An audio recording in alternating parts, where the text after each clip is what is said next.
अध्याय या चैप्टर 49, जिसमें याकूब की भविष्यवाणियां या भविष्यवाणी किसके लिए? अपने बच्चों के लिए। मैंने फेसबुक के ऊपर आज एक पोस्ट डाला था कि याकूब के 12 बच्चे, 12 गोत्र और उसका कनेक्शन यीशु से, अंतिम दिनों से। मैंने ऐसा कुछ डाला था और मैं समझता हूं कि आप लोग सभी उसको देखे हैं और आप में से बहुत सारे लोगों ने एक ऐसा कमेंट्स भी किया कि वी आर वेटिंग।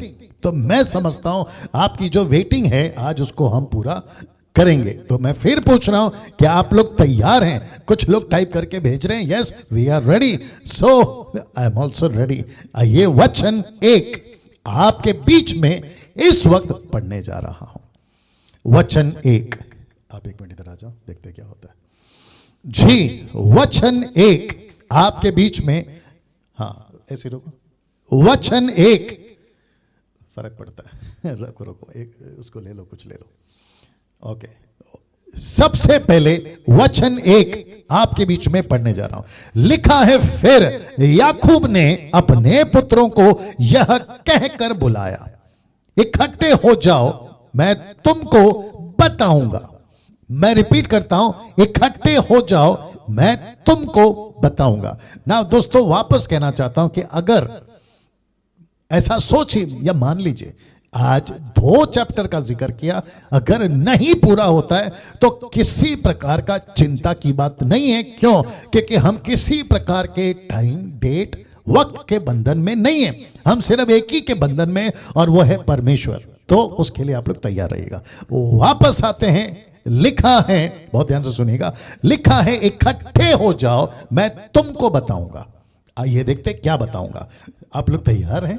बताने जा रहा हूं। लिखा है कि अंत के दिनों में तुम पर क्या क्या बीतेगा। वाह, वापस आते हैं। लिखा है कि अंत के दिनों में तुम पर, इसका मतलब है उन 12 गोत्रों पर क्या क्या बीतेगा, जिसका जिक्र यहां पे याकूब साहब कर रहे हैं।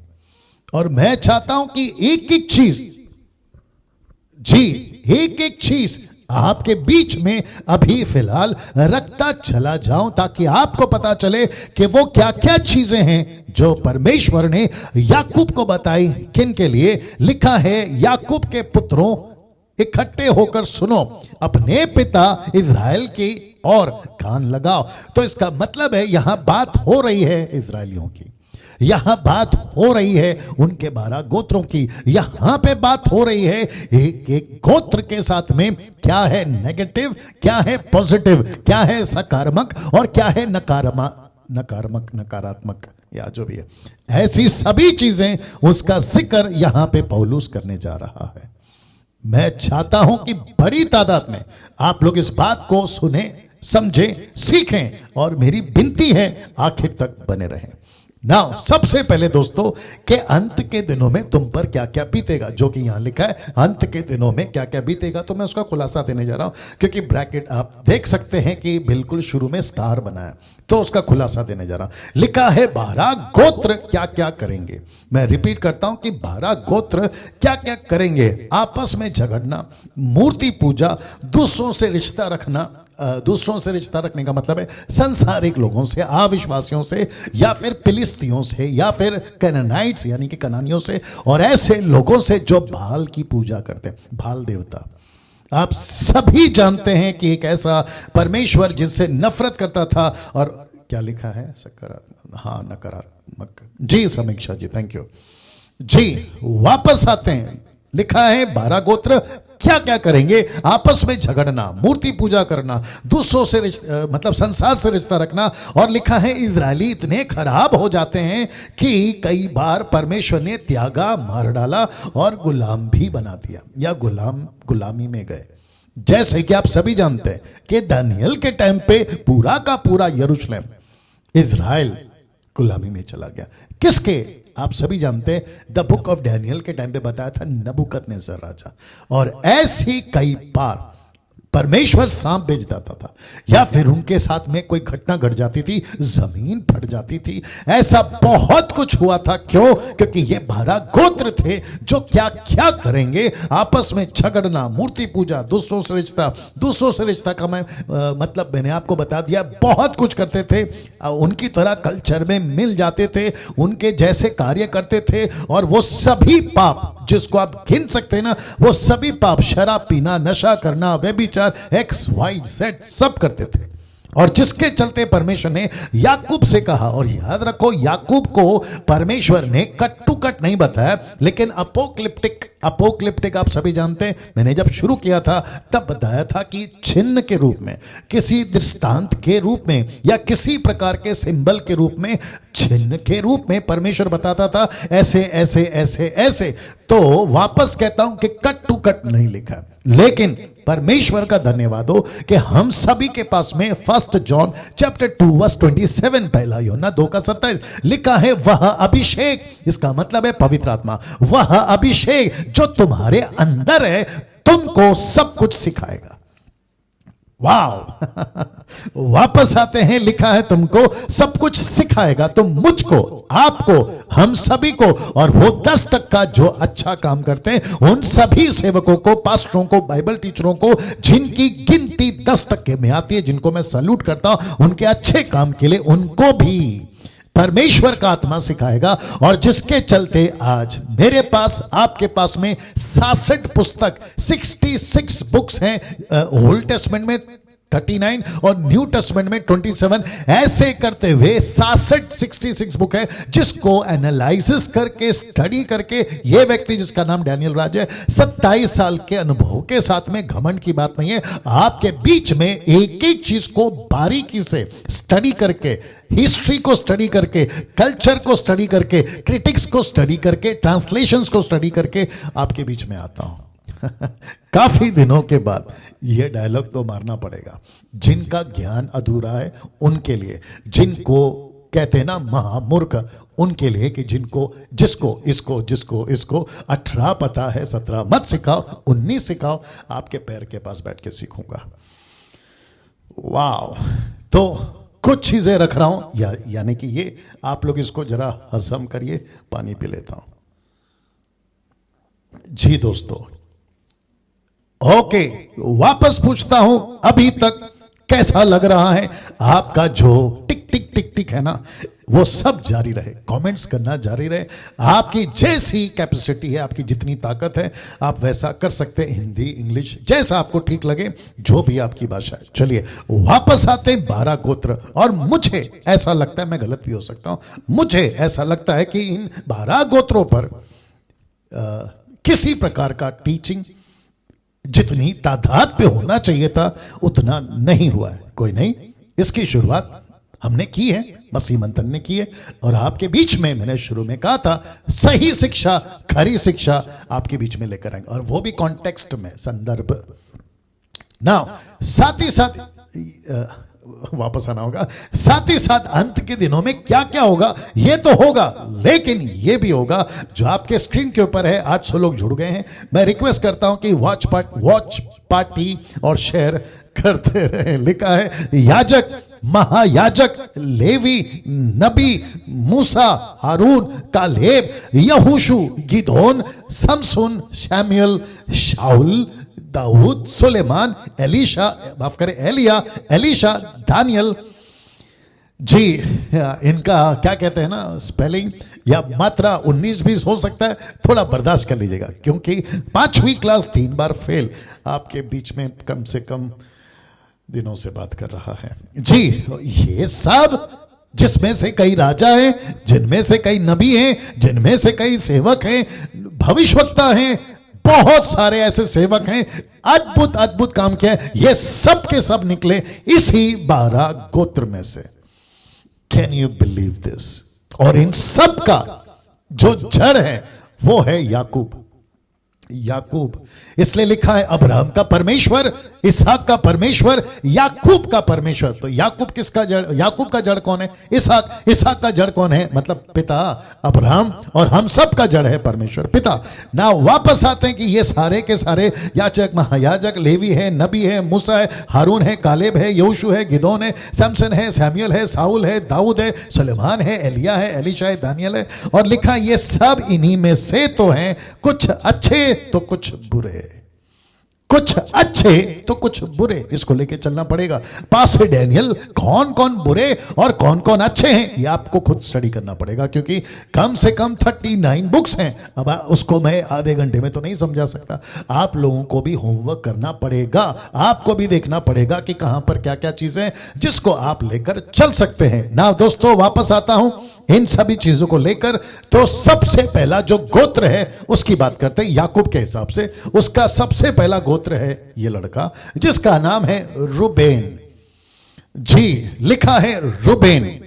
तो इसके बारे में ऐसा लिखा है ना। साथ ही साथ ये भी बताता चलूं कि ऐसा हो सकता है कि मैं सबको जिसके 12 गोत्र हैं जिनका नाम है, सबकी ज्यादा डिटेल में नहीं जाऊं, लेकिन जो इंपॉर्टेंट कैरेक्टर्स है ना उनके डिटेल में तो पक्का जाऊंगा। तो सबसे पहला जिसके बारे में बहुत जाऊंगा वो है यहूदा, और फिर दूसरा है यूसुफ, और फिर तीसरा जिसका थोड़ा जिक्र करूंगा और वो है बेंजामिन। लेकिन बाकियों की भी हम चर्चा करते रहेंगे। तो सबसे पहले पढ़ लेते हैं। लिखा है कि हे रूबेन, तू मेरा जेठा, मेरा बल और मेरा पुरुष का पहला फल, प्रतिष्ठा का उत्तम भाग, शक्ति का भी उत्तम भाग तू ही है। वचन 4, तू जो जल के समान उबलने वाला है, इसलिए दूसरों से श्रेष्ठ ना ठहरेगा, क्योंकि तू अपने पिता की खाट पर चढ़ा, तब तूने उसको अशुद्ध किया। ब्रैकेट में बिल्हा। आप सभी जानते हैं कि बिल्हा कौन है, और आप ये भी जानते हैं कि रूबेन लिया का पहला बेटा है। लिया जानते हैं, राहेल और लिया। जी, तो उस राहेल की क्या कहते हैं ना, दासी जिसका नाम है बिल्हा, उसके साथ में इसने गलत काम किया था, जिसका जिक्र पहला इतिहास 5:1 में भी आया है। आइए देखते क्या लिखा है। लिखा है कि इज़राइल का जेठा तो रूबेन था, शब्द देखिए था, परंतु उसने जो अपने पिता के बिछोने को अशुद्ध किया, इस कारण जेठे का अधिकार इज़राइल के पुत्र यूसुफ के पुत्रों को दिया गया। मनशे और एप्रैम आप जानते हैं, वंशावली जेठे के अधिकार के अनुसार नहीं ठहरा। तो इसकी एक गलती ने, कौन सी गलती थी आप सभी जानते हैं, और जिसका जिक्र मैंने यहां पे किया, और उसी गलती के चलते इसके साथ में वो अधिकार इससे छीन गया जिसको कहते हैं बड़ा होने का अधिकार। जेठा मतलब बिग ब्रदर या बिग अथॉरिटी पर्सन या सन, वो अधिकार इसके हाथ से चला गया। गलती क्या है? व्यभिचार। गलती क्या है? वो पाप। और जिसके चलते बाइबल बहुत बहुत साफ स्पष्ट कहती है कि सब पापों में सबसे बड़ा पाप है, एक मूर्ति पूजा और दूसरा है व्यभिचार। तो जिसके चलते परमेश्वर ने वो अधिकार रूबेन के हाथ से छीन लिया। अब जितने मुझे देख रहे हैं, मैं नहीं जानता आप कौन कौन है, मुझे नहीं पता आप कौन सी कंट्री से देख रहे हैं, आपकी क्या कहते हैं ना हैसियत, पोजीशन, पद क्या है। आप शायद सेवक हो सकते हैं, pastor, bishop, reverend, apostle, profit, evangelist, मुझे नहीं पता। या फिर आप एक साधारण विश्वासी हैं, 1 महीना, 2 महीना, 6 महीना, 6 साल, 12 साल, 40 साल, मुझे नहीं पता। मेरा प्रश्न सिर्फ आपसे, या मेरी बातें सिर्फ आपके सामने रखना ये चाह रहा हूं इसके पीछे कि रूबेन की तरह कहीं आपका पद, आपका अधिकार छीन तो नहीं गया है।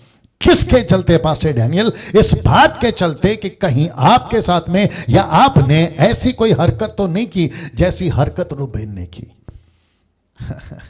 पास्टर डैनियल, हमने ऐसा कोई काम नहीं किया। जी, आप बेहतर जानते हैं, आपका ज़मीर, आपका कॉन्शियस, आपका विवेक बेहतर जानता है कब, जब आप अकेले होते हैं। कब? जब आपके फोन आपके पास होता है, जब आपका लैपटॉप आपके पास होता है, जब आप अकेले में होते हैं, आप जब सड़कों पे चल रहे होते हैं, शॉपिंग मॉल है, मार्केट प्लेस में, आप जब किसी की लड़की, बहन, भाभी, बाबू, माँ को देखते हैं, तब आपके साथ क्या होता है। इसलिए लिखा है कि रूबेन ने वो काम किया जिसके चलते इसका वो अधिकार छिन गया।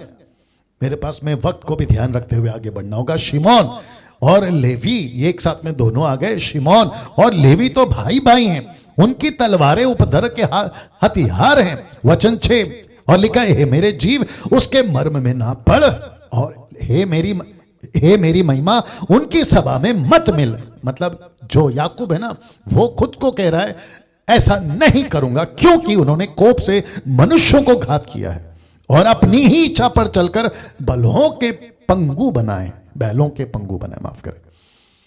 बाप रे। फिर वचन 7, धिक्कार उनके कोप को जो प्रचंड था, उनके रोष को जो निर्दयी था। मैं उन्हें याकूब से अलग अलग और इज़राइल में तितर बितर कर दूंगा।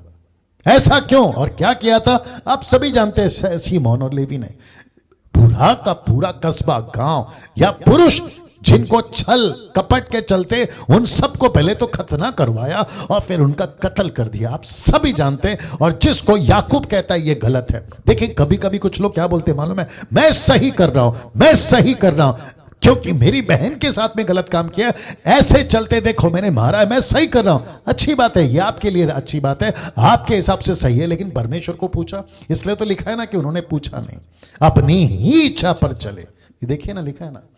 तो इसका मतलब है, एक कहते हैं working for God and working with God. मैं रिपीट करता हूं, working for God and working with God. परमेश्वर के लिए काम करना, परमेश्वर के साथ काम करना, लिए और साथ, ये फर्क है ना दोस्त, ये फर्क है ना।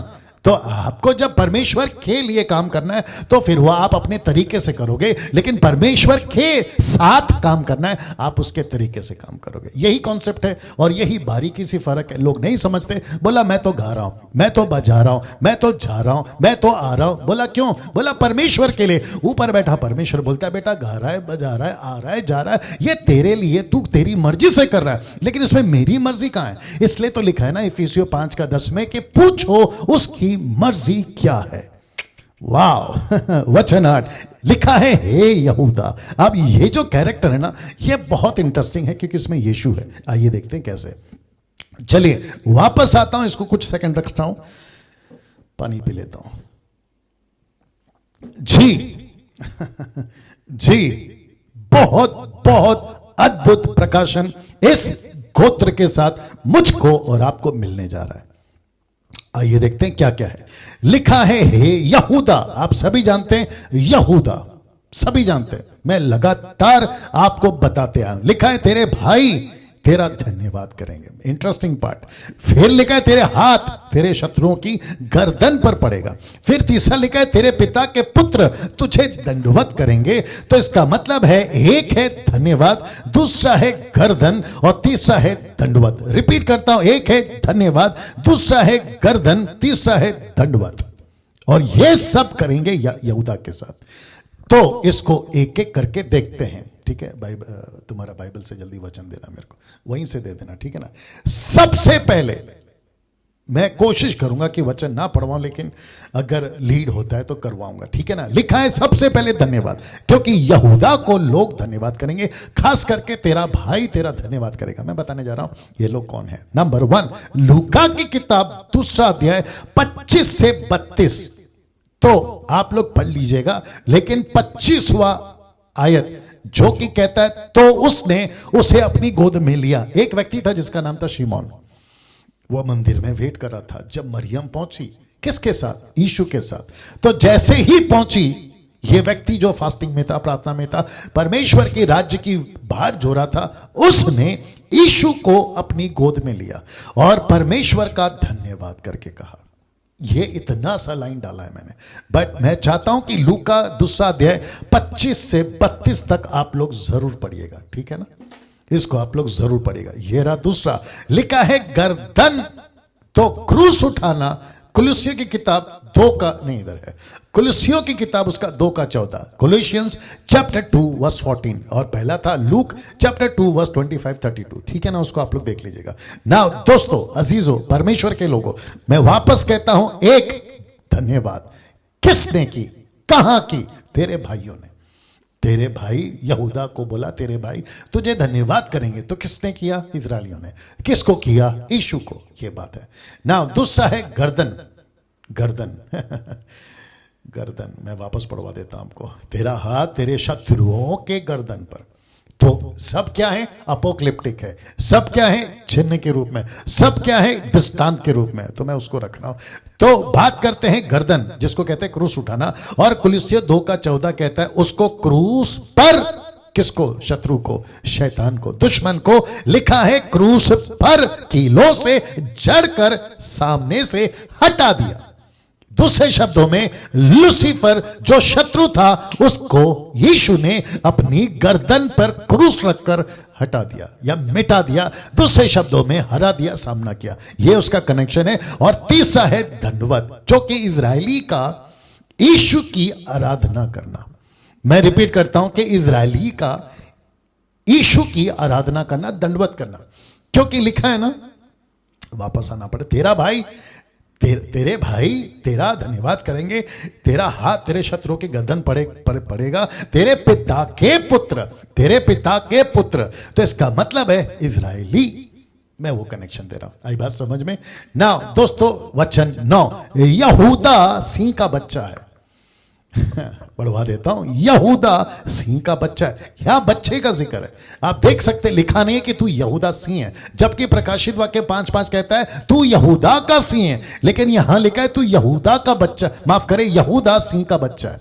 बच्चे का जिक्र क्यों मैं करूंगा? फिर लिखा है मेरे पुत्र, अभी बड़ा ध्यान से सुना, तू आहेर करके गुफा में गया। ये जो शब्द है ना, गुफा, केव्स, गुफा, उसका भी बताऊंगा। फिर लिखा है वह सिंह अथवा सिंहनी के समान दबकर बैठ गया।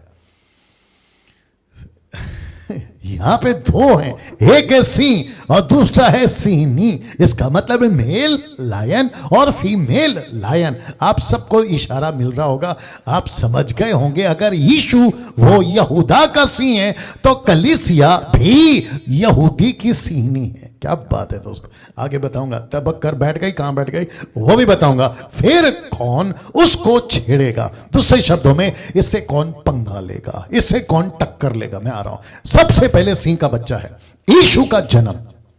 तो यीशु यहूदा के गोत्र में सिंह का बच्चा जैसा पैदा हुआ। आप सभी जानते हैं कि यहूदा यीशु को रिप्रेजेंट करता है, या गोत्र। मैं रिक्वेस्ट करता हूं ये वीडियो को खूब वायरल करिएगा।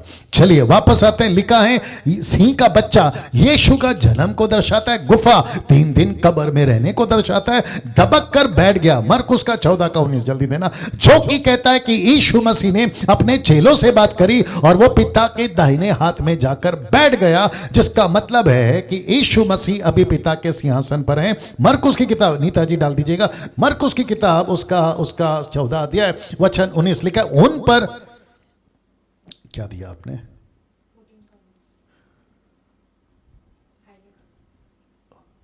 नहीं, माफ करें, 16:19। आप मुझे जल्दी से 16:19 निकाल के दीजिए। मैं वापस कहता हूं 14:19 नहीं, 16:19। एक काम करते हैं, इसको अभी करेक्ट कर देता हूं, नहीं तो फिर क्या होगा, दिक्कत हो जाएगी। दीजिए थोड़ा सा सेकंड। हाँ, अभी आ गया जी।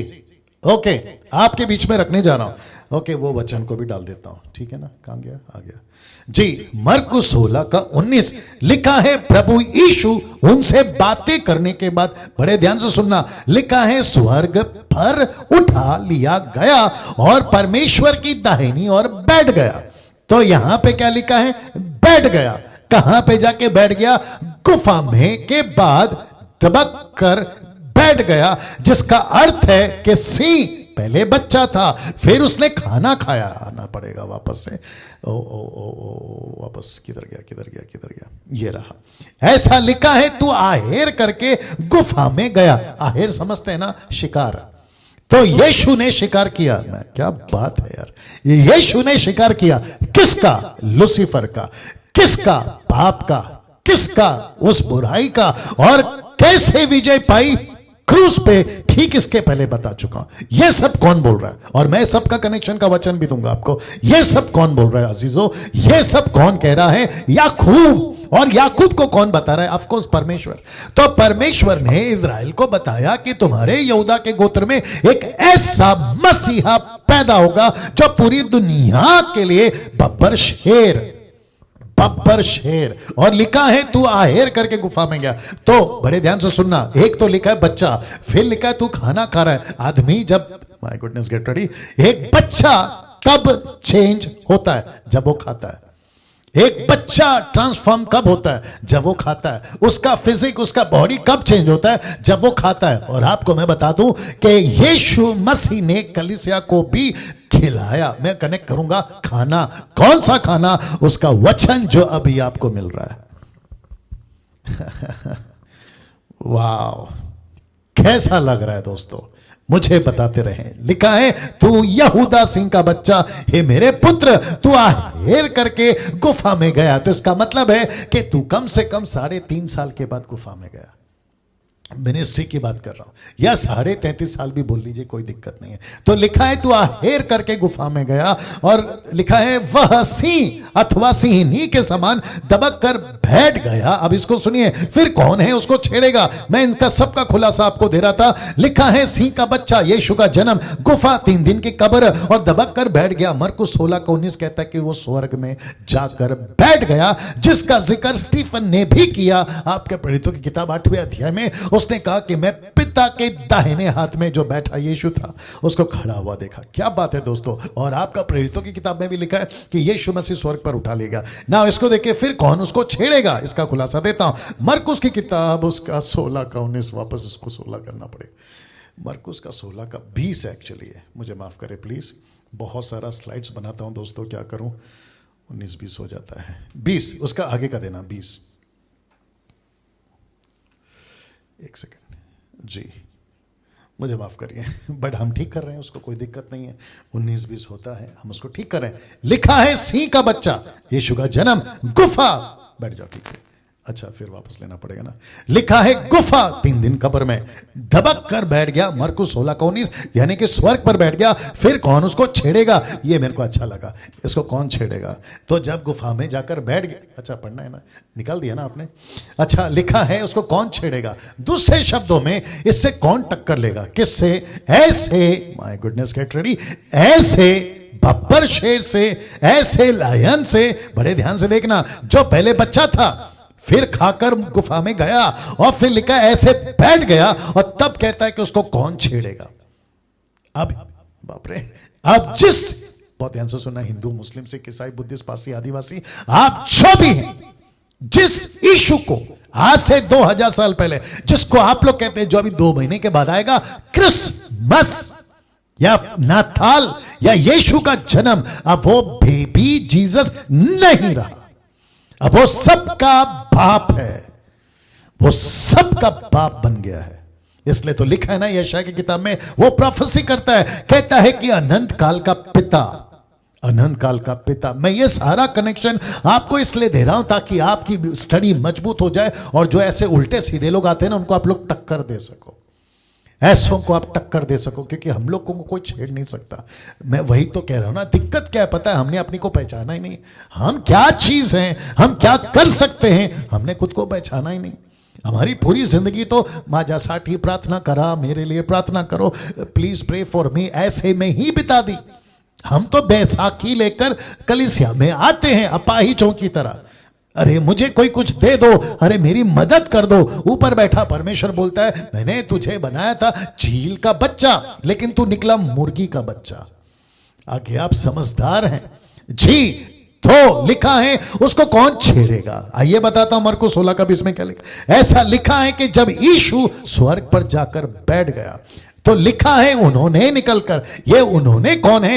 यीशु के 11 चेले, यीशु के 120, यीशु के 3000, यीशु के 5000, और ऐसे लोग जो लिखा है जगत को उलट पुलट करने वाले। लिखा है उन्होंने निकलकर हर जगह प्रचार किया, और प्रभु यीशु उनके साथ काम करता रहा, और उन चिन्हों के द्वारा जो साथ साथ होते थे, वचन को दृढ़ करते रहे। आमीन।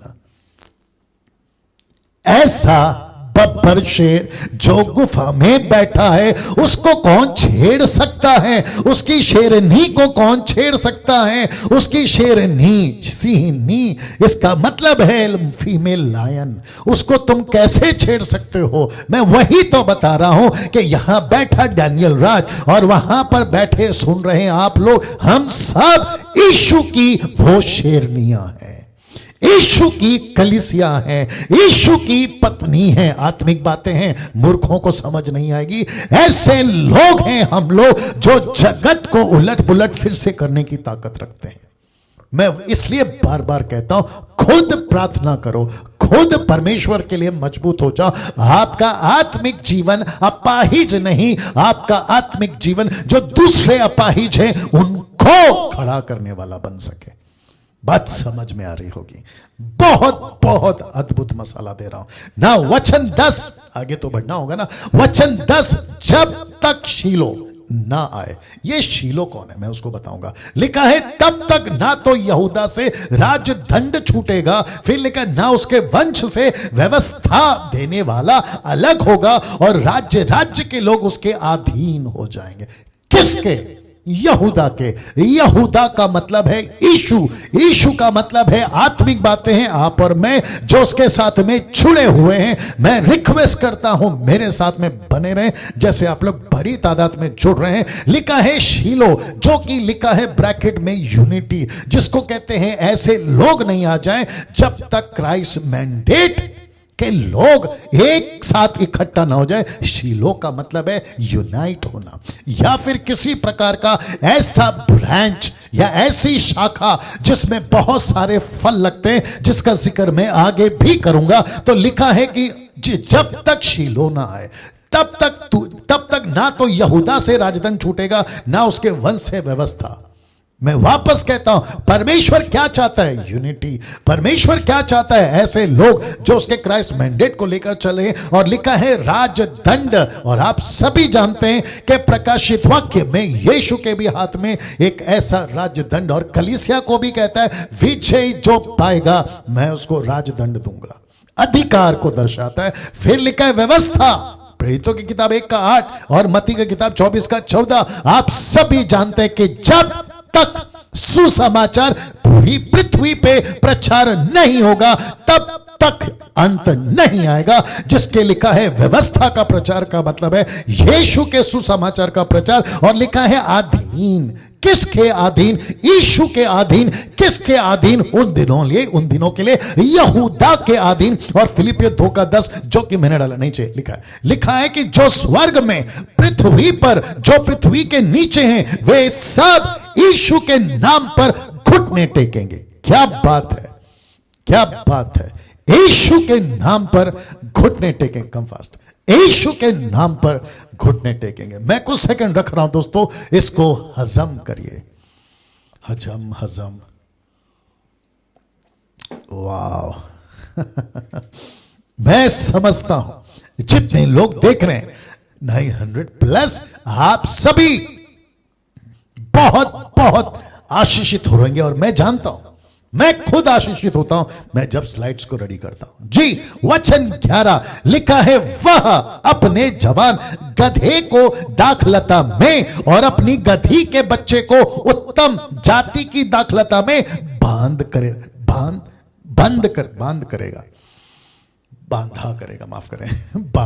करेगा।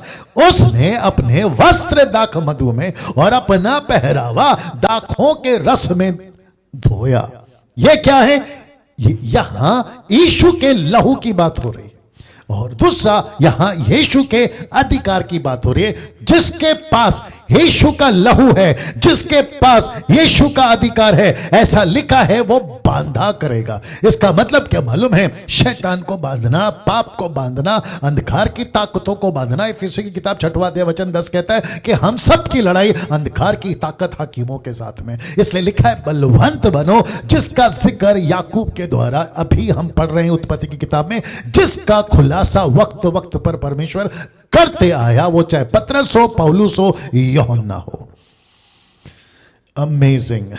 फिर लिखा है यहूदा सब गोत्रों पर अधिकार रखेगा। कहां लिखा है? आइए पढ़ते हैं। पहला इतिहास 5:2, क्योंकि यहूदा अपने भाइयों पर प्रबल हो गया और प्रधान उसके वंश से हुए। इसका मतलब क्या पता है? पहला इतिहास 5:2 कहता है कि जितने भी गोत्र थे ना, उसका हेड कौन निकला? आपका यहूदा। ऐसे आ जाओ, मैं रिपीट करता हूं इसका, नहीं तो वहां पे बैठ जाओ जी। थोड़ा सा साउंड का टेक्निक को ध्यान में रखते हुए करना पड़ता है जी। चेक, ओके, देखते हैं कैसा। हाँ अभी ठीक हो गया। ओके, वापस आते हैं। हाँ अभी ठीक है। वापस आते हैं कि यहूदा सब गोत्रों में टॉप पे था। और प्रकाशित वाक्य का जब गोत्र गिना जा रहा था, प्रकाशित वाक्य 7वें अध्याय में जब मोहर देनी थी 12 गोत्रों को, तो नंबर 1 पे कौन था? यहूदा। क्या कनेक्शन है दोस्तों? वचन 12 लिखा है, उसकी आंखें दाख मधु से चमकीली और उसके दांत दूध से श्वेत होंगे। बाप रे, अगर हम इसको ऐसे पढ़ेंगे ना, जिसको कहते हैं बिना पवित्र आत्मा के, तो गई भैंस पानी में। आंखें और दांत रख रहा हूं। सबसे पहले आंखें, लहू के द्वारा जो पवित्रता मिली। लिखा है ना, आंखें दाख मधु। दाख मधु किसको दर्शाता है? मैंने एक बार प्रचार किया था, यीशु के लहू को। तो लहू के द्वारा आंखें चमकी की गई। और लिखा है आंखें लहू के द्वारा, जो आंखों को पवित्रता चाहिए थी, मैं उसकी बात कर रहा हूं, तो उसका ध्यान रखना है आपको ना। दांत और दूध का जिक्र है। लिखा है ना, उसके दांत दूध से श्वेत किए गए। पहला पत्र 2:2, इधर है इधर है। लिखा है, नए जन्मे हुए बच्चे की नहीं निर्मल आत्मिक दूध, ब्रैकेट में वचन, क्योंकि इंग्लिश ट्रांसलेशन वचन ही कहता है, word, the milk, word of milk, जो भी है, कि लालसा करो ताकि उसके द्वारा उद्धार पाने के लिए बढ़ते जाओ। क्या सटीक, क्या एक्यूरेट और कितना अद्भुत कनेक्शन परमेश्वर अपने वचन में रख रहा है दोस्तों। क्या क्या कमाल है। कैसा लग रहा है अभी तक?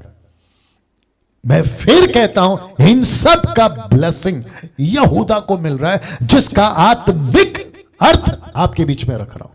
सबका आत्मिक अर्थ है ना। कुछ लोग मुस्लिम्स, हिंदूस, कुछ लोग पूछ सकते हैं कि ठीक है पास्टर डैनियल, याकूब, यहूदा ठीक है, बट आप उसका कनेक्शन यीशु से क्यों करते हो? तो लिखा है, इन सब का कनेक्शन यीशु से ही क्यों? यीशु से ही क्यों? मैं आपको रख रहा हूं, बता रहा हूं। देखिए बस तैयार हो जाओ। लूका की किताब 24 का 44 से 45। लूक चैप्टर 24 44 टू 45 जी। लिखा है, उसने, किसने? यीशु ने। लिखा है, उसने उनसे, किन से? यीशु के चेलों से, ये मेरी वे बातें हैं, कहा ये मेरी वे बातें हैं जो मैंने तुम्हारे साथ रहते हुए तुमसे कही थी, तुमसे कही थी, कि अवश्य है कि जितनी बातें मूसा की व्यवस्था। तो उत्पत्ति की किताब कौन लिख रहा है? मूसा ने किसका लिखा? यहूदा। और किसका लिखा? याकूब। और किसका लिखा? यूसुफ। तो यीशु कह रहा है कि अवश्य है।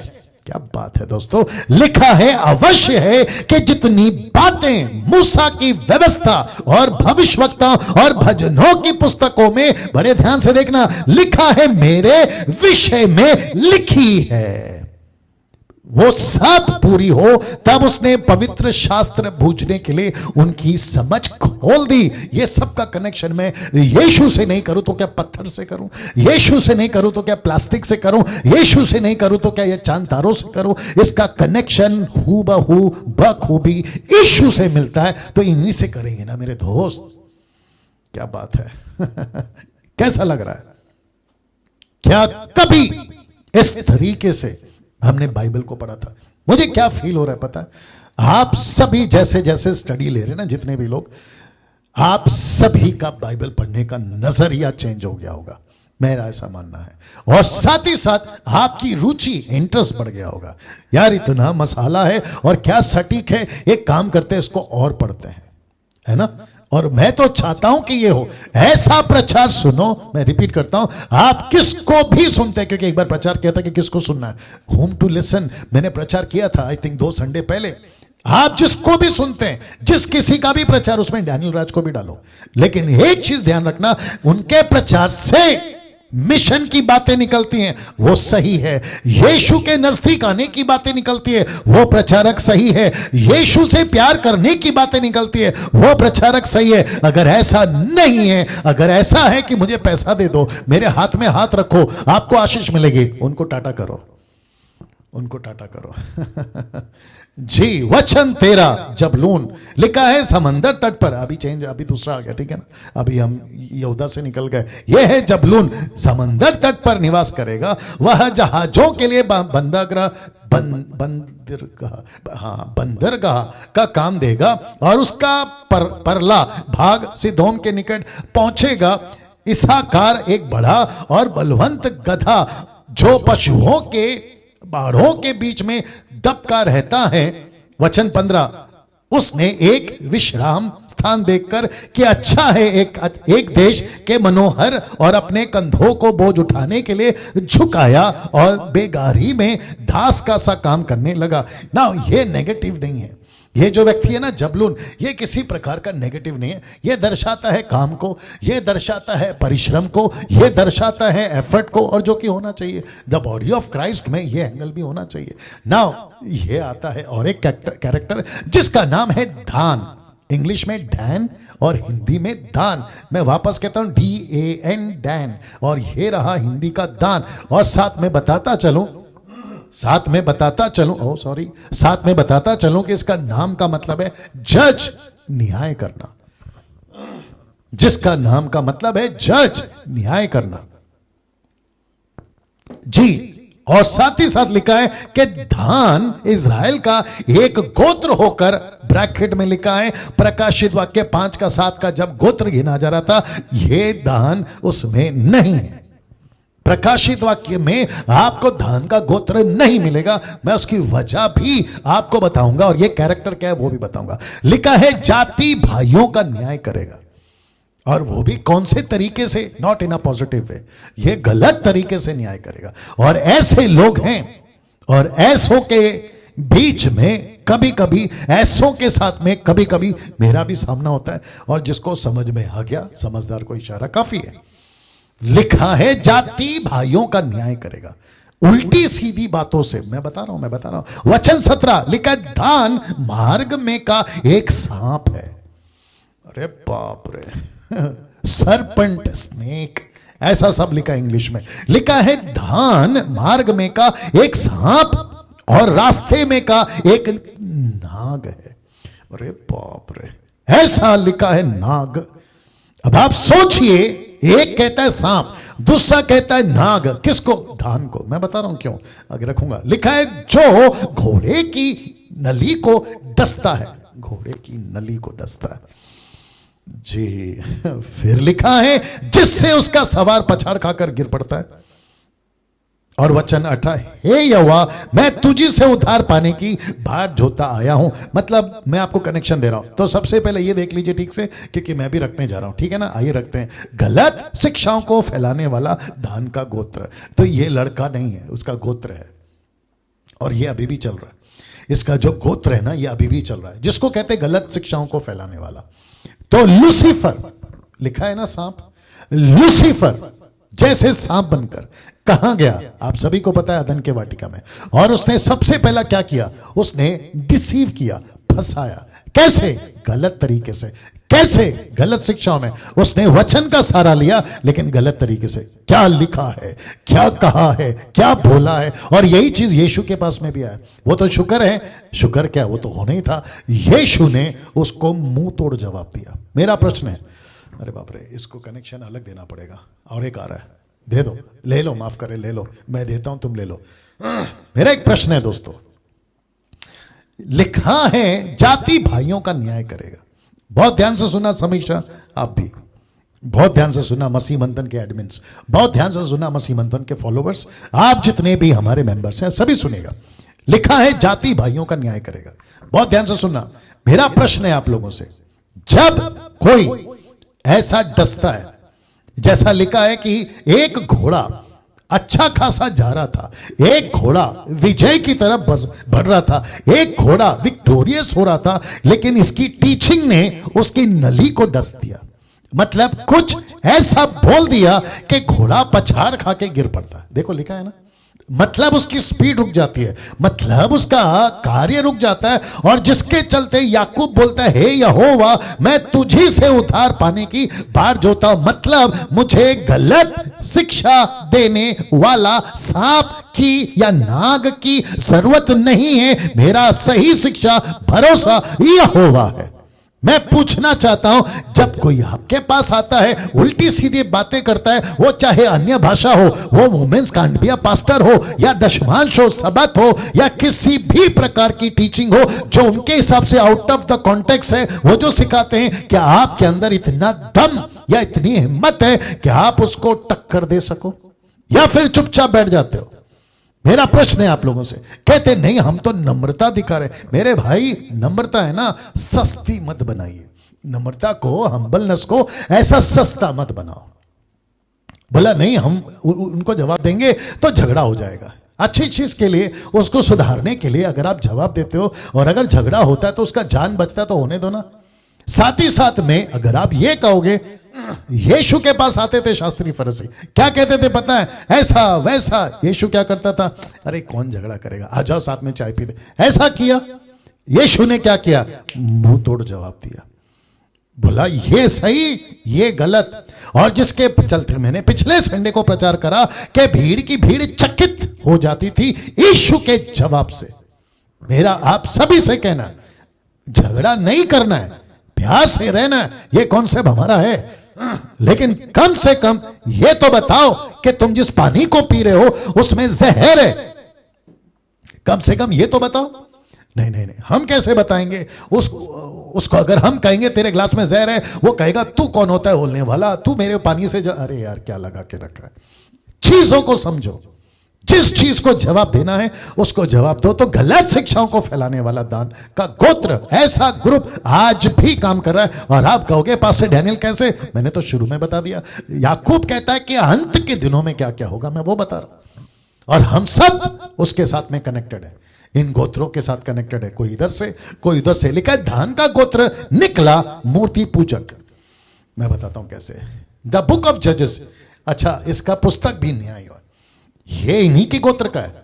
ये जितने कैरेक्टर है ना, वो चाहे आपका सैमसन हो जिसने एक गधे की हड्डी से कईयों को मारा, 300 लोमड़ी को जोड़ी बनाकर फिलिस्तियों के खेत में छोड़ दिया, आग लगा दिया। एक ऐसा व्यक्ति जिसका नाम है सैमसन, फिर बाद में उल्टी सीधे हरकतें भी करी, आप ये भी जानते हैं। और ये पुस्तक में जितने भी आए ना, उसमें आपको सब डगमगाते दिखेंगे जिनकी उल्टी सीधी शिक्षा। उसमें से एक रख रहा हूं, न्यायों की पुस्तक, उसका अध्याय 18 30 से 31 तक में देखो क्या लिखा है। यह मूर्ति पूजक निकला, जिसके चलते मैंने माफ करें द बुक ऑफ रेवलेशन के टाइम पे प्रचार किया था कि एंटी क्राइस्ट भी इसी के गोत्र से आएगा।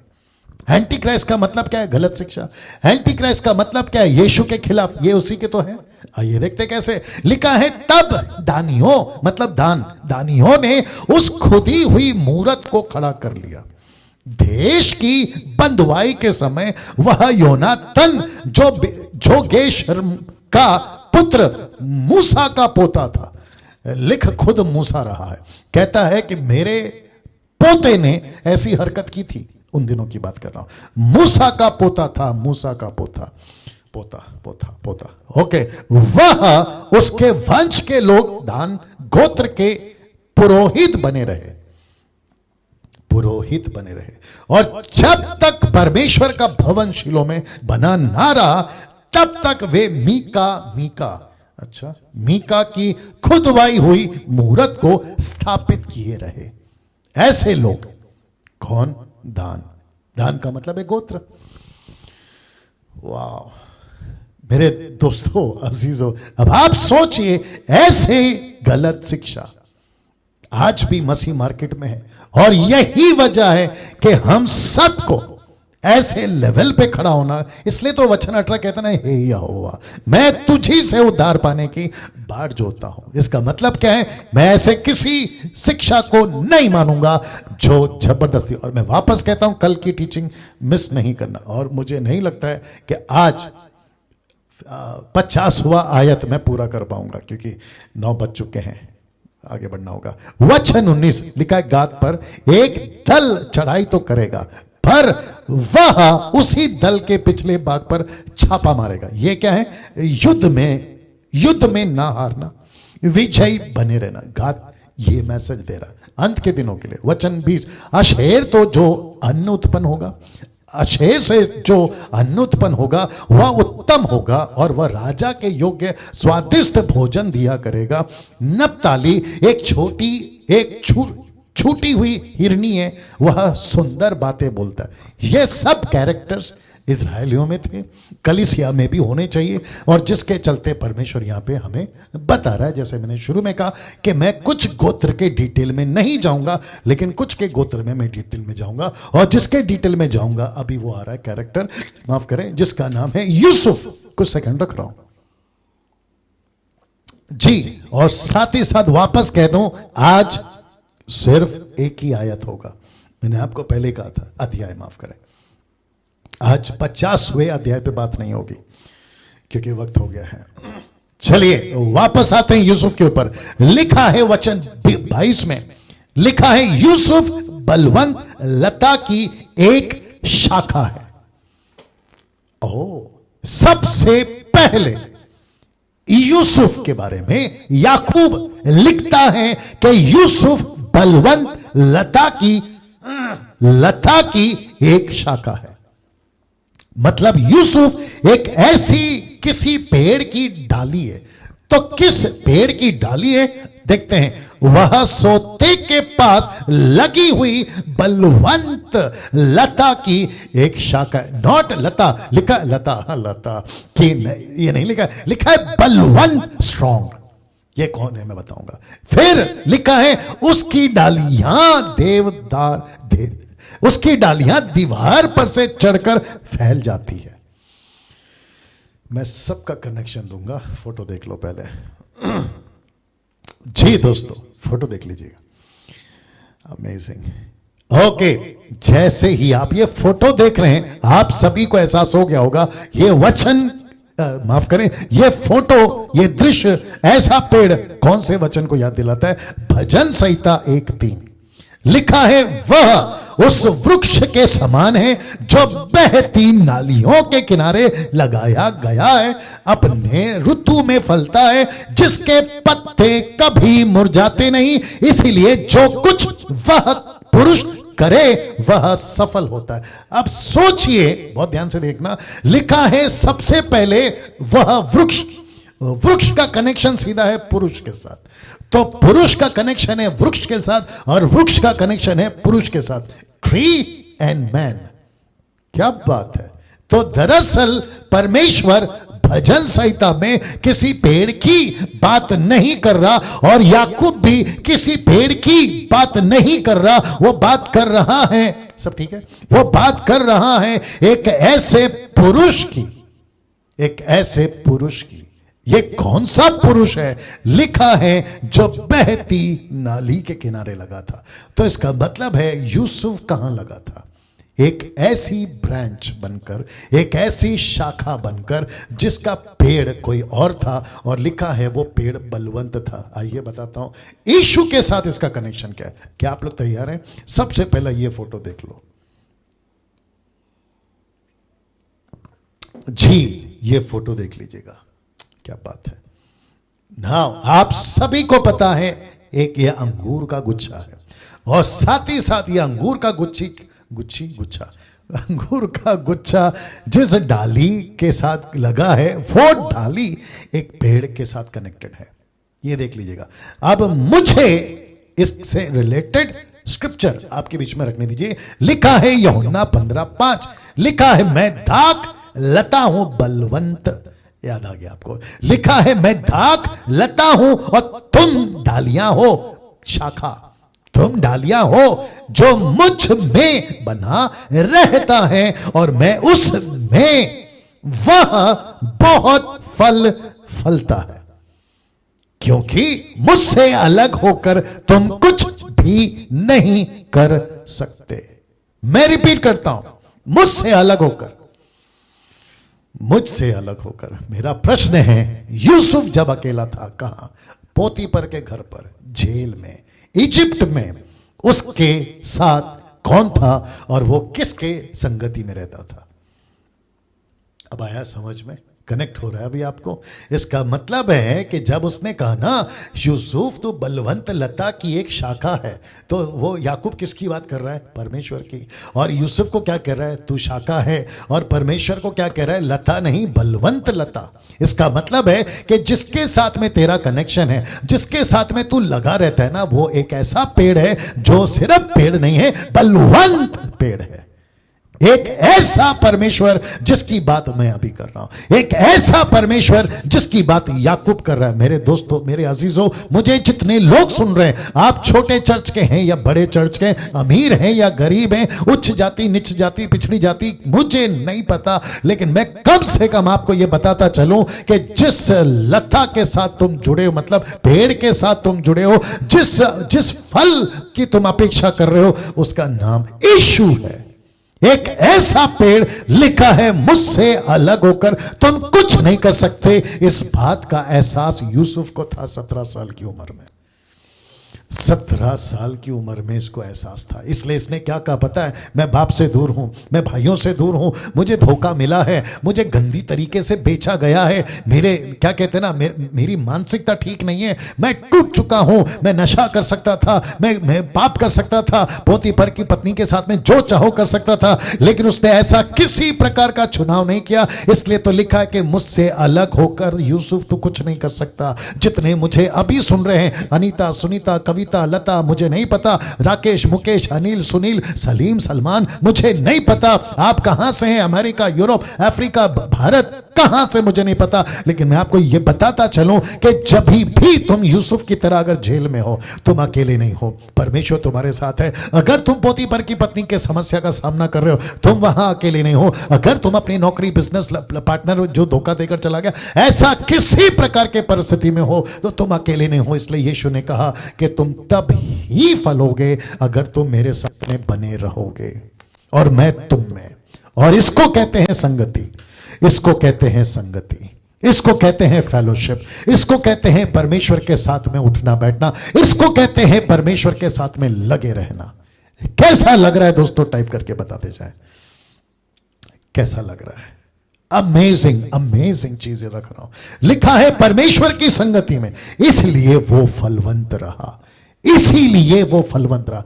आपको पता है, या माफ करें, यूसुफ परमेश्वर के साथ में, ये चित्र रख रहा हूं, परमेश्वर के साथ में इतना कनेक्टेड था, इसलिए उसको किसी प्रकार की चीजों ने डिस्टर्ब नहीं किया। बाप से दूर डिस्टर्ब नहीं हुआ, भाइयों का धोखा डिस्टर्ब नहीं हुआ, पोतीफर की पत्नी का झूठा इल्जाम डिस्टर्ब नहीं हुआ, जेल के अंदर भी डिस्टर्ब नहीं हुआ, क्योंकि वहां पे भी उसको धोखा मिला एक आदमी ने कि जैसे ही मैं बाहर निकलूंगा मैं तेरे को याद करूंगा। वो भी धोखेबाज निकला। ऐसे किसी चीज ने उसको क्या कहते डिस्टर्ब नहीं किया, लेकिन उसके बावजूद भी वो संगति करता रहा और उसका परिणाम यह निकला कि खुद भी फलवंत हुआ और दूसरों को भी फलवंत किया। क्या बात है, आप नहीं समझे अभी भी? यूसुफ फलवंत हुआ, प्रधानमंत्री बना, लेकिन खुद तो बना खुद फलवंत हुआ, लेकिन पूरे इजिप्शियंस को, पूरे इजरायलियों को, पूरे देश को, पूरी पृथ्वी को उसने क्या किया? सबका खाने का प्रबंध किया कि नहीं किया? इसको कहते हैं जो मुझ में है वो मैं रखता हूं। ये देखो क्या लिखा है जो मुझ में बना रहता है मैं उसमें वह बहुत फल लाता है, क्योंकि मुझसे अलग होकर तुम कुछ नहीं कर सकते। कैसा लिखा है? बहुत फल लाता है, बहुत फल लाता है। एक और लाइन देता हूं मैं आपको, क्या करना है? सब ठीक है? कुछ तकलीफ हो रहा है जी? आपको पता है नीचे क्या लिखा है? उसकी डालियां दीवार पर से चढ़कर फैल जाती हैं। आप नहीं समझे अभी भी, बताता हूं। ऐसा एक सिस्टम है अदर्स कंट्रीज में, एक ऐसा सिस्टम है। वो सिस्टम क्या पता है? आपने अगर अपने खेत, पेड़, गांव जो भी है, आपने अगर एक पेड़ लगाया और पेड़ लगाने के बाद उसकी एक डाली दूसरे के घर के पास पहुंच गई या दूसरे की दीवार को लांघकर ऐसे बढ़ते बढ़ते पहुंच गए, तो वो जो डाली में जितना फल आएगा ना, वो उसका, वहां का रूल है, वहां की गवर्नमेंट ने बोला है। क्योंकि इसके चलते झगड़े बहुत होते हैं ना, अपने भारत में तो होते ही हैं, कहते मेरा पेड़ है, मेरा फल है, जबकि उसकी एक डाली निकल गई दूसरे के घर में। तो दूसरा घर वाला बोलता है ये खुद आई है मेरे पास, मैं क्या करूं, तो मैं तो खाऊंगा ना।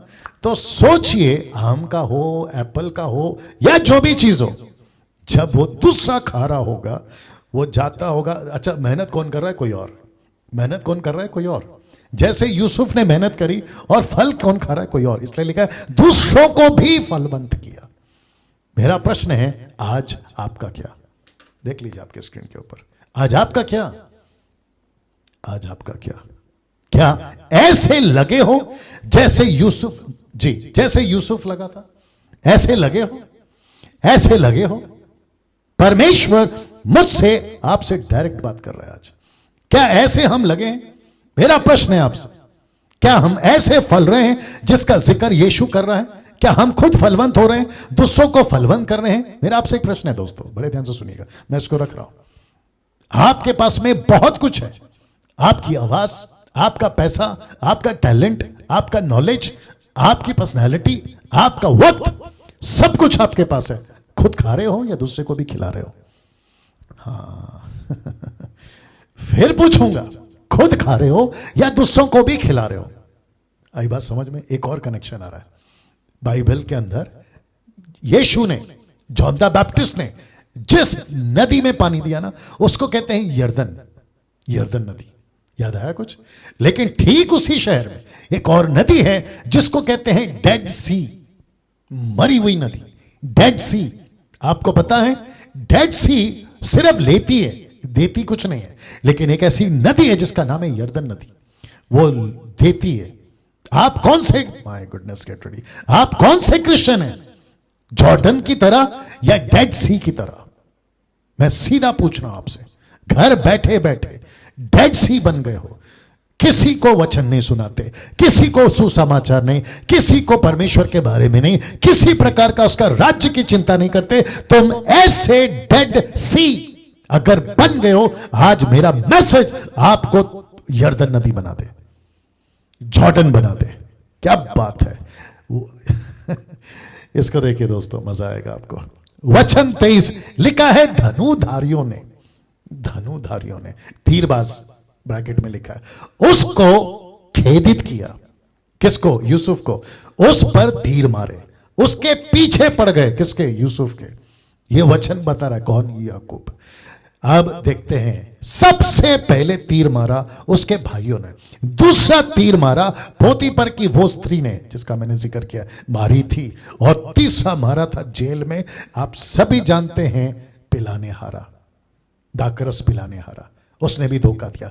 तो इन सब के बावजूद, बड़े ध्यान से देखिएगा, इन सब के बावजूद ये तीर तो खाता गया, लेकिन कभी कभी नीचे नहीं गिरा। क्यों? वचन 24 लिखा है, पर उसका धनुष दृढ़ रहा, उसका धनुष दृढ़ रहा। क्यों?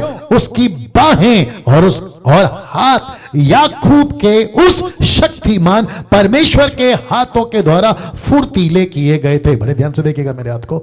ऐसा सोचिए, आप एक धनुष को लेकर आपने ऐसा खींचा, ये जो आपका हाथ है ना, जब आप उसको खींचते हैं ना तो कांपता है या शेक होता है, तो जब आप उसको रिलीज करते हैं ना तीर को, तो इधर उधर चला जाता है। लेकिन इस हाथ को ऐसा लिखा है कि परमेश्वर ने पकड़ा, बोला बेटा अभी तेरा हाथ नहीं हिलेगा, जिधर निशाना लगाना लगा। क्या बात है लिखा है, जिसके पास से, ऐसे यूसुफ के पास से वह चरवा आएगा। ब्रैकेट में मैंने यीशु डाला है, ऑफ कोर्स यीशु ही तो चरवा है ना। बात किसकी हो रही है? इजरायलियों की। बात किसकी हो रही है? 12 गोत्रों की। फिर लिखा है, जो इजराइल की चट्टान भी ठहरेगा। आप सभी जानते हैं कि यीशु मसीह चट्टान बनकर 40 साल जंगल में उन 6 लाख लोगों को पानी पिलाता गया, जिसका जिक्र है 1 कुरिन्थियों उसका 10वां अध्याय वचन 4 में। नाउ 25वां वचन कहता है, यह तेरे पिता के उस परमेश्वर का काम है जो तेरी सहायता करेगा, उस सर्वशक्तिमान का जो तुझे ऊपर से आकाश में की आशीषें और नीचे से गहरे जल में की आशीषें और स्तनों, ये बच्चों को दर्शाता है, पालन पोषण को दर्शाता है, गर्भ की आशीष देगा। इसका मतलब है कि यूसुफ को डबल मिला। कैसे?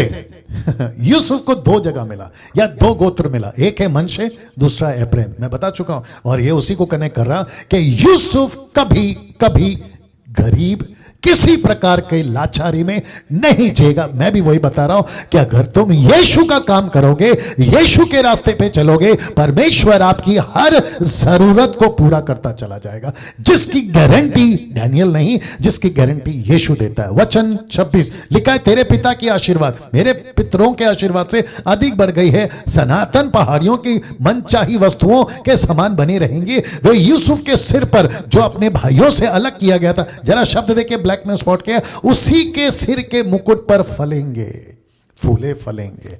यूसुफ के साथ दो बातें हुई, पहले उसको नकारा गया, दूसरा उसको स्वीकारा गया। सबसे पहले भाइयों ने उसको नकारा, वहां के लोगों ने उसको नकारा, यहां तक कि बाप ने भी बोला क्या सपना देखता है, लेकिन आपको पता है उसको फिर स्वीकारा गया। और ये दो चीज, ये दो घटना, ये दो इंसिडेंट्स बिल्कुल हूबहू यीशु के साथ में भी हुआ। यीशु को इजरायलियों ने नहीं स्वीकारा, लेकिन यीशु को बाद में इजरायली लोग स्वीकार करेंगे जब यीशु वापस आएगा, जिसको कहते हैं मिलेनियम, जिसको कहते हैं सार्वजनिक तौर पर यीशु का आना, जिसको कहते हैं 1 साल का राज्य, माफ करें 1000 साल का राज्य, जिसका टीचिंग में प्रकाशित वाक्य में दे चुका हूं। इसको कहते हैं, अंत की बातें बताए बिन्यामीन। फिर मैं समाप्ति पे जाऊंगा। मैं जानता हूं बहुत बहुत मसाला मिल रहा है आपको, जी लेते जाइए। लिखा है बिन्यामीन, वाह, इसकी शुरुआत देखो कैसा लिखा है, लिखा है फाड़ने वाला भेड़िया है। किसी को भी अच्छा नहीं लगेगा ना, मेरे सबके बारे में इतनी अच्छी अच्छी बातें। और आपको पता है ना बिन्यामीन कौन है? बिन्यामीन वो था जिसकी गारंटी यहूदा ने ली थी बाप से मिलाने की, जिसको कहते हैं मेल मिलाप, मेल मिलाप, मेल मिलाप रिकंसिलिएशन। उसके बावजूद इसको क्या लिखा है? फाड़ने वाला भेड़िया। ऐसे क्यों? बताता हूं। सवेरे तो वह आहेर भजन करेगा और सांझ को लूट बांट लेगा। ऐसा क्यों? ऐसा कैसा कैरेक्टर है? रखने जा रहा हूं। न्यायों की पुस्तक 19 से 20 तक, मतलब 2 अध्याय, 19वां अध्याय, 20वां अध्याय, अगर आप पढ़ोगे ना आपको बहुत कुछ पता चलेगा। मैं छोटे में बता रहा हूं। लिखा है एक औरत थी जो कि व्यभिचार करती थी, मतलब अलग थी वो, ठीक है ना, व्यभिचार करती थी। उससे एक आदमी ने शादी किया था। ये टोटल 2 अध्याय में लिखा है। उसके बाद जब ये पहुंचा एक जगह पे, तो इसको रात को घर चाहिए था रहने के लिए, तो किसी ने उसको सहारा दिया। लेकिन आपको पता है इस ग्रुप के लोगों ने, जिसको मैं भी रखूंगा भी, इस ग्रुप के लोगों ने, किसके ग्रुप के लोगों ने? बिन्यामीन के गोत्र में ऐसे लुच्छे, मैं रखूंगा ऐसे लुच्छे, लुच्छे का मतलब है टपोरी, उल्टा सीधा काम करने वालों ने रात को इसका घर खटखटाया। किसका? जिसने इस आदमी को, इस औरत को सहारा दिया था।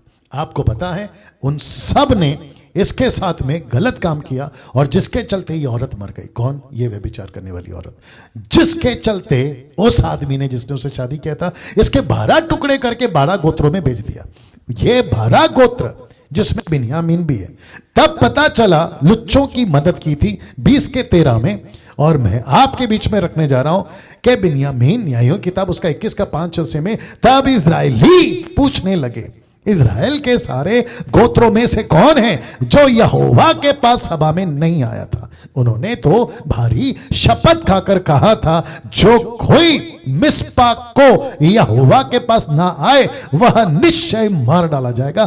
तब इजरायली अपने भाई बिन्यामीन के विषय में यह कहकर पछताने लगे, आज इजराइल में से एक गोत्र कट गया। आपको पता है क्यों?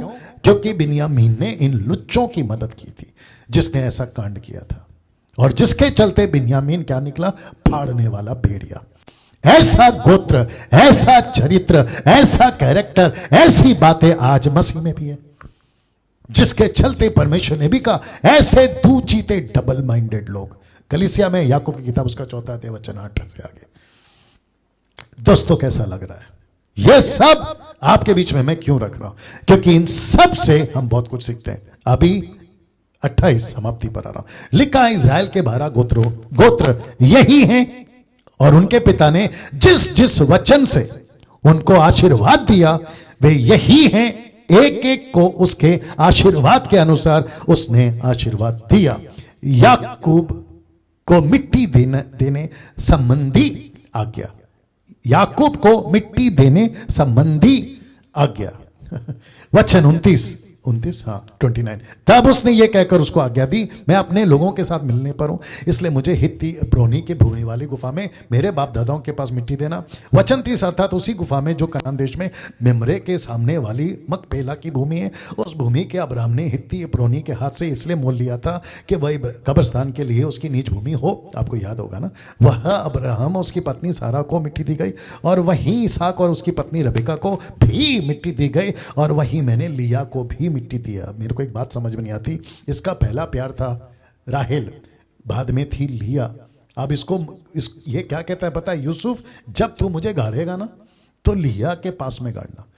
अब आपको पता है इसका मतलब क्या है, इसका प्यार कितना मजबूत था, कितना अच्छा था। और मुझे को ऐसा लगता है कि 7 साल में इसने बहुत कुछ बोला होगा, साथ में जिएंगे, साथ में मरेंगे। आजकल चलता है ना लीला शीला टाइप के पिक्चर में, साथ में जिएंगे, साथ में मरेंगे। लेकिन उसके बावजूद जब इसको पता चला कि राहेल ने ऐसा कुछ किया था, वह मूर्ति पूजा, आपको याद आ गया होगा ना, वहां से कनेक्शन कट गया। तो एक अच्छा डिसीजन इसने लिया। वचन 32, वह भूमि और उसमें की गुफा हित्तियों के हाथ से मोल ली गई।